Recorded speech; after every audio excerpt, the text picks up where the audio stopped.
보통 남한테 피해를 주는 건 일반 불법행위라고 하는데 여기에 나오는 이 5가지는 특수한 경우라고 해서 특수책임이라는 말을 써요.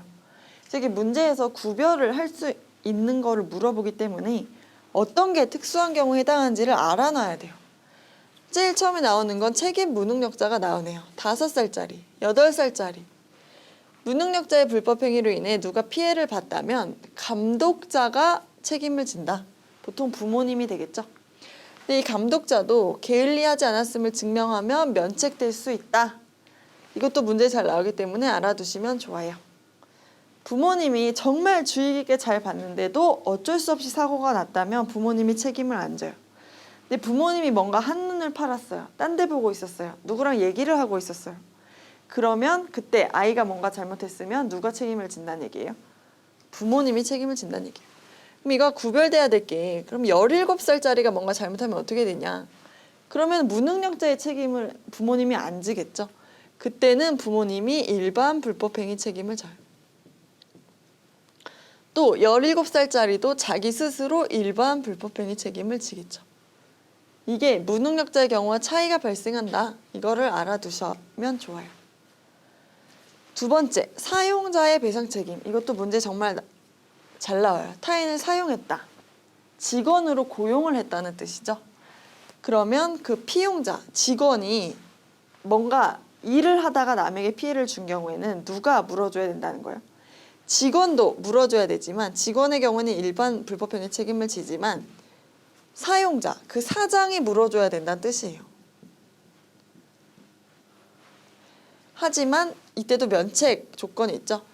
자기가 일을 시킬 때 자기가 주의를 다했음을 입증하면 면제될 수 있다. 사장은 빠져나갈 구멍이 있다는 뜻이에요. 3번, 공작물의 점유자와 소유자 책임. 어떤 건물 같은 거를 지금 관리하거나 가지고 있는 사람의 책임이란 뜻이에요. 공작물, 건물이 뭔가 잘못됐어요. 벽이 무너졌어요. 뭐 간판이 떨어졌어요. 이 경우에 어떻게 되냐? 1차적으로는 점유자가 배상 책임이 있는데 점유자는 1차 책임을 지지만 자기가 필요한 주의를 다한 경우에는 면책돼요. 점유자는 빠져나갈 구멍이 또 있어요. 그럼 여기까지 다 봤을 때 누구나 다 아무리 타인에게 손해를 줘도 빠져나갈 구멍은 다 있죠. 내가 잘못하지 않았다는 걸 입증을 하면 책임을 안 지는 거잖아요. 그런데 여기서 이제 가장 특이한 경우가 나와요. 건물의 소유자는 무과실 책임이라는 게 생겨요. 점유자가 자기가 건물을 지금 관리하고 있는 그 사람을 말하죠. 관리하는 사람이 뭔가 잘못 안 했다면 그 건물의 소유자는 무조건 책임이란 뜻이에요. 이건 무조건. 과실이 없어도 책임을 진다. 이게 바로 무과실 책임이 나오는 특수불법행위에서 유일한 예예요. 그래서 이게 시험에 잘 나온다는 게 예상이 되죠. 그 다음 동물의 점유자 책임. 동물을 현재 내가 데리고 산책시키는 바로 그 사람을 점유자라고 해요. 동물의 점유자는 동물이 타인에게 가한 손해를 배상할 책임이 있다. 내 개가 만약에 산책하다가 누굴 물었어요. 그러면은 그 치료비를 줘야 된다는 거죠. 누가? 산책시킨 그 사람이. 그런데 여기도 빠져나갈 구멍은 있어요. 보호와 관리에 상당한 주의를 다하였다. 목줄도 하고 있었고 입마개도 하고 있었는데 뭔가 내가 컨트롤할 수 없는 사유로 인해서 남한테 피해를 발생한 경우에는 이제 피해 보상을 안 해줘도 된다는 얘기예요. 면제되는 경우가 있다. 그다음에 마지막 공동 불법행위 책임이라는 게 또 나오는데요. 여러 사람이 공동으로 한 경우죠. 이를테면 혼자 때린 게 아니라 둘이서 같이 때렸다.